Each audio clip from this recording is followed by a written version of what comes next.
श्री कृष्ण गोविंद हरे मुरारी, हे नाथ नारायण वासुदेवा। श्री कृष्ण गोविंद हरे मुरारी, हे नाथ नारायण वासुदेवा। श्री कृष्ण गोविंद हरे मुरारी, हे नाथ नारायण वासुदेवा। बहुत एकाग्रचित्त होकर करके सुनिएगा। सत्संग का संग तभी है हर तरफ से मन को हटा के सत्य का ज्ञान हमारे हृदय में आए। इतिहास गवाह है, हमारे विश्व की बात कर रहा हूं कि 99% महात्मा गृहस्थ हुए हैं, राज्य किए हैं। बाल बच्चे, ध्रुव को देखो, प्रहलाद को देखो, अम्बरीश को देखो, जनक जी को देखो।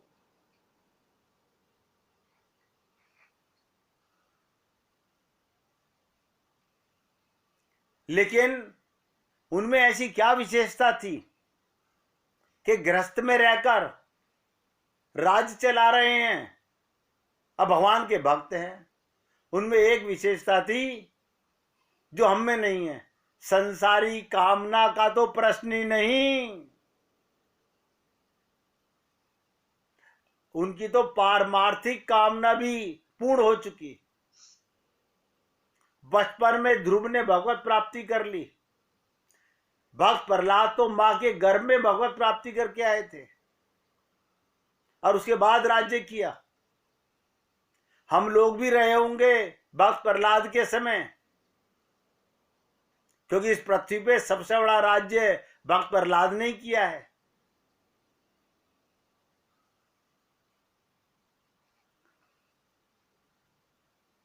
उस समय भी हम हंसे होंगे, ये राक्षस का बेटा है, ये भक्त कैसे हो सकता है। उसके जाने के बाद आज हम भक्त प्रहलाद को याद करें।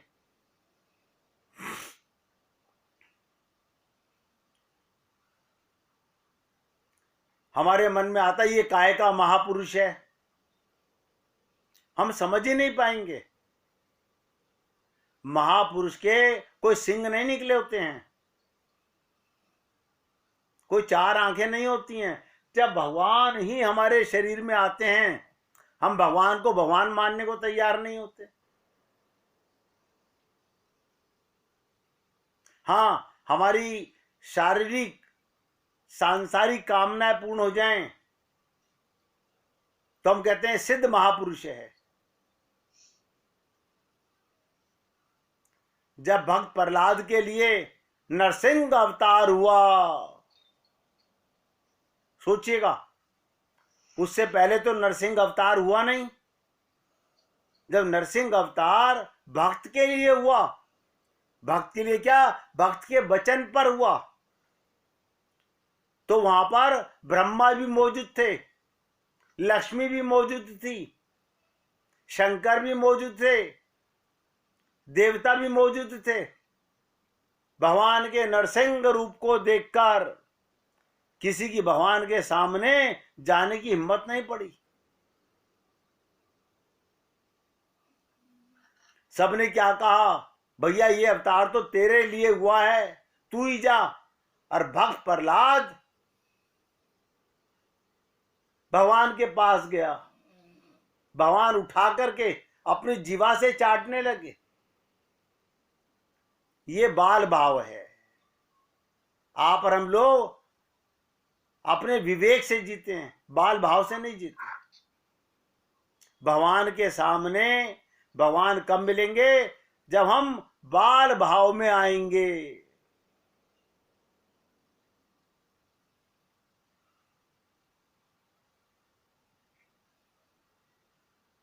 अर्जुन ने भगवान के साथ रहते हुए लाखों मर्डर किए, हनुमान जी ने कितने ब्राह्मणों की हत्या की, लेकिन सब में भगवान को देखते हुए भगवान का कार्य किया।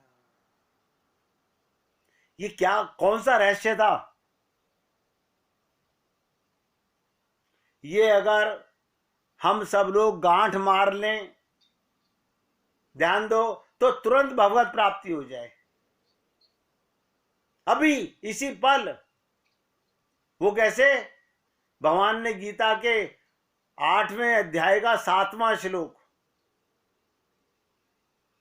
गीता के 8वें अध्याय के 7वें श्लोक में कहा, तस्मात् सर्वेषु कालेषु माम सुमरन युद्ध च।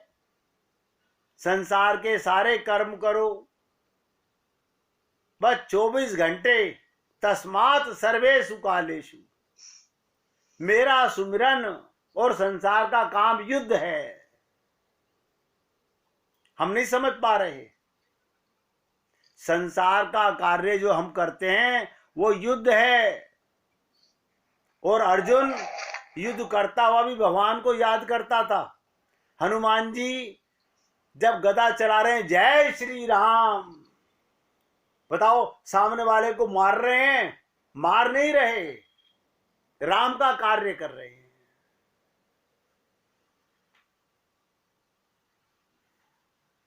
बस समझ आने की बात है। भगवान ने तो गीता में कह दिया। आवाज नहीं आ रही? आवाज नहीं आ रही? आ गई? कभी कर रही है भैया, मैं तो लगातार ही बोल रहा हूं। आ रही है, आ रही है, आ रही है, आ रही है? अब आ रही है। तो भगवान ने गीता में कहा, तस्मात् सर्वेषु कालेषु, हर समय हर जगह मेरा सुमिरन करो। बताओ, ध्यान में रखना सदा भगवान रहते साथ में। देखिएगा, ये जो मैं हिंदी में बोल रहा हूं इसे भी नोट कर लीजिएगा। 7वें अध्याय का 8वां श्लोक, इसी का अर्थ है ये कि ध्यान में रखना सदा भगवान रहते साथ में। कौन है जो 24 घंटे हमारे साथ रहता है? हमें महसूस होता है हमारी माता जी रहती है, हमारे पिताजी रहते हैं, हमारी पत्नी रहती है। ना ना ना ना ना। तस्मात् सर्वेषु कालेषु माम सुमरन युद्ध च। जिसने भी इस एक छोटी सी बात को गांठ मार लिया और जीवन में उतार लिया, उसे कुछ नहीं करना। जो करेगा भगवान के निमित्त करेगा। खाना बना रहे हो भगवान के लिए, बर्तन मांज रहे हो भगवान के लिए, सफाई कर रहा हूं भगवान के लिए। इसी को कहा गया, बैठत उठत घूमत फिरत, बस यही नाद लगाए दे, 24 घंटे भगवान का सुमरन होने लगे। अरे मैं तो आपसे देखो जादू भाषा में बोलता हूं, गांठ मार लो। जैसे अपने को नहीं भूलते ऐसे अपने भगवान को कभी ना भूलना, यही सबसे सरल भक्ति है।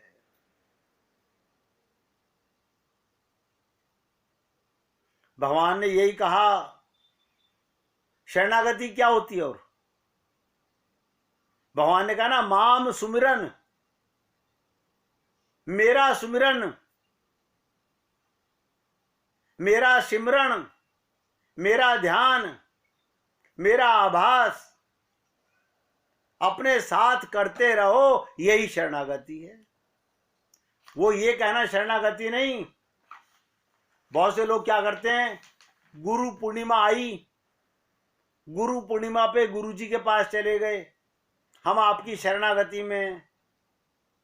सब धोखाधड़ी है, सब धोखाधड़ी है। हम अपने पिता को सदा पिता मानते हैं ना, माता को सदा माता मानते हैं ना। अब देखिएगा, आज गुरु के लिए एक नया शब्द बोल रहा हूं। अगर हमने अपने जीवन में गुरु धारण कर लिया तो समझिए मेरे को विवेक मिल गया, मेरे को नेत्र मिल गए, मेरे चक्षु खुल गए। अब तक जो मैं देखता था वो शरीर की आंखें थी। जब विवेक की आंखें आ जाएंगी, गुरु की कृपा इसी को बोलते हैं। ते जित देखूं तित श्याममयी है, इसको कहते हैं निज प्रभु में देखई जगत, कुछ नहीं करना। क्योंकि भगवान और महापुरुष ये दोनों आनंद से युक्त हैं। इसे कैसे कहते हैं? जिस आनंद में डूब जाने के बाद इंद्रियां, मन, बुद्धि कुछ काम नहीं करता, नहीं करना चाहिए। अब आप देखिएगा, हम सत्संग में बैठे हों, हमारी बुद्धि काम कर रही है, मुझे 6:45 बजे उठ के जाना है। अगर सत्संग खत्म नहीं हुआ तो 6:45 बजे मुझे उठ के जाना है, तो बुद्धि कहां लगी हुई है? बुद्धि कहां लगी हुई है? आप सत्संग में हैं ही नहीं, आपका ध्यान तो कहीं और है। वो बुद्धि है। और सत्संग का मतलब क्या? ध्यान दीजिएगा, कई भक्त लोग, जब गीतांजलि में हम सामने बैठ के सत्संग करते थे, तो जब सत्संग खत्म करते तो उनको ऐसा लगता था अरे सत्संग खत्म हो गया। सब कुछ भूल जाना, ये सत्संग है। अगर सत्संग में बैठ के भी आपको परिवार के काम ध्यान आ रहे हैं, इसका मतलब मन विचलित है। अभी मन ना शरणागत हुआ है, ना मन एकाग्र हुआ है। बहुत से लोग तो सत्संग भी सुनते रहते हैं और घर का काम भी करते रहते हैं। ठीक है, अपनी बुद्धि से जो सही लगेगा वही करेगा इंसान। अब ध्यान से सुनिएगा, क्योंकि बुद्धि शरणागत तो की नहीं, वो तो अपने पास है। ये तो वाला हाल हो गया, हम मंदिर में जाके भगवान के सामने भी नोट गिन रहे हैं। हमारी भूलें हैं, हमें अपने आप को नजर नहीं आती।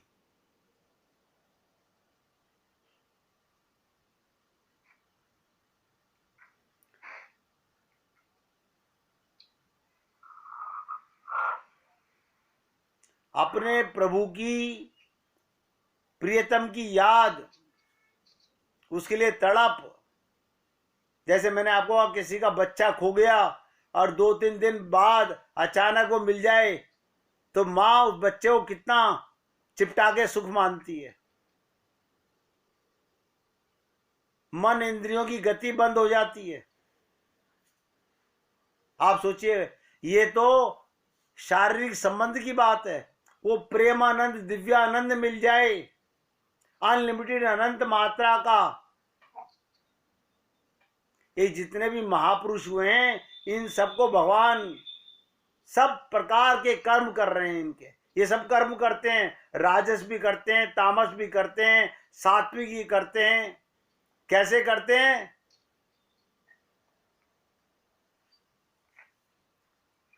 लोग कहते हैं तो बाबा जी हैं, वो ऐसा क्यों करते हैं? इसका उत्तर सीधा सा है, दूसरे के उपकार के लिए करते हैं, अपने लिए नहीं करते। फिर संत महात्मा का प्रत्येक कर्म दूसरे के उपकार के लिए होता है। बैठे बैठे क्या करें? आज और एक बार राज की बात बता दूं आपको। किसी ने कहा, गुरुजी मेरे को आपकी कृपा से बहुत रस मिला, मुझे इसका बदला कैसे चुकाया जाए? उसने कहा, बेटा अगर मुझसे कुछ मिला है उसको बांट, जितना बांटोगे प्रेम उतना बढ़ेगा। ये वो धन है, ध्यान दो, ये वो धन है, प्रेम धन बांटने से बढ़ता है। अगर संत महात्मा ये सोच लें हमें तो भगवान मिल चुका, अब हमें क्या जरूरत है? हम सत्संग क्यों करें, हम अपने शिष्यों की सेवा क्यों करें? नहीं, जो गुरु अपने गुरु के ऋण से उऋण होना चाहता है, उसका एक ही तरीका है, प्रेम को बांटो। अब देखिएगा, आज संसार में ये प्रेम धन लेने के लिए कोई कटोरा लेके नहीं घूम रहा। हमारे राजकुमार जी ने कितने लोगों को कोशिश की सत्संग में जोड़ने की, लेकिन कहते हैं हमें सत का संग करना ही नहीं, हम जो कर रहे हैं वही सत्य है हमारा। क्यों? कि बिनु सत्संग विवेक ना हुई, और बिनु हरि कृपा मिला ही नहीं संता। जब तक भगवान की कृपा नहीं होती तो हमें कोई भी संत महात्मा नहीं मिलता। ये तो प्रमाण है कि राजकुमार जी ने कितने लोगों को व्हाट्सएप पे जोड़ने की कोशिश की, भैया आप सुनो। देखिए सब जने क्या सोच रहे हैं, ये पता नहीं हमें कहां फंसा रहे हैं, कौन सा स्मैक का नशा लगा रहे हैं हमारे को। ये नशा हर किसी को नहीं लगा करता। इसलिए गुरु के प्रसाद को जितना बांटा जाए, जो क्योंकि बांटने से बढ़ेगा। देखिए कर्म की भी सजा मिलती है व्यक्ति को। एक व्यक्ति ने भोज के लिए एक बार बकरे की बलि चढ़ाने की तैयारी आरंभ की। उसके बेटे बकरे को नदी में स्नान कराने ले गए। नहाने के समय बकरा एकदम बड़ी जोर से हंसने लगा। बकरा हंसने लगा, फिर तत्काल दुख के आंसू बहाने लगा। उसके विचित्र व्यवहार से चकित होकर बेटों ने उससे जब ऐसा करने का कारण जानना चाहा,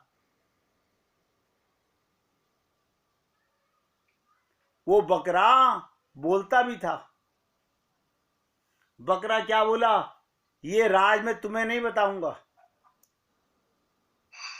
तुम्हारे पिता के सामने बताऊंगा जिसने मेरी बलि चढ़ानी है।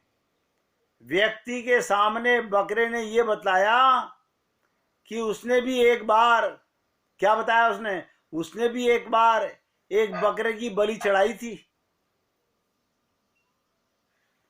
मैं हंस क्यों रहा हूं? बोला आज उसी की सजा मुझे मिल रही है।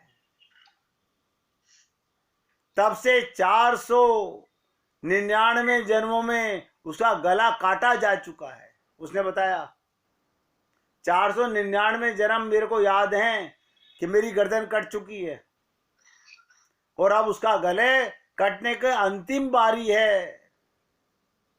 इस बार उसे एक बुरे कर्म का अंतिम दंड भुगतना पड़ रहा है, इसलिए वो प्रसन्न होकर हंस रहा है। उससे पूछा तू हंसा क्यों? बोले अब ये आखिरी बार बलि चढ़ रहा हूं।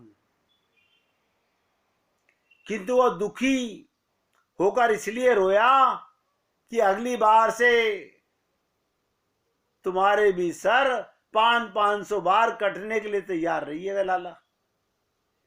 जो राजा आज मेरी बलि चढ़ा रहा है वो याद रखे। तो उस व्यक्ति ने उसकी बात को गंभीरता से लिया और उसकी बलि की योजना त्याग दी तथा अपने बेटों से उसे पूर्ण संरक्षण की आज्ञा दी। किंतु बकरे ने व्यक्ति से कहा ऐसा संभव नहीं है, क्योंकि कोई भी संरक्षण उसके कर्मों के पाप को मिटा नहीं सकता। कोई भी प्राणी अपने कर्मों से मुक्त नहीं हो सकता। भगवान श्री कृष्ण कहते हैं मैं तुम्हें हर कर्म से, हर पाप से मुक्त कर दूंगा। देखिए भगवान का वादा है, लेकिन हम वो करते नहीं। माम एकम शरणम ब्रज, जो मेरी शरण में आ जाएगा, एम त्वाम सर्व पापेभ्यो मोक्षयिष्यामि मा शुचे, मैं तुम्हारे पाप पुण्य सब समाप्त कर दूंगा। केवल छोटी सी बात से।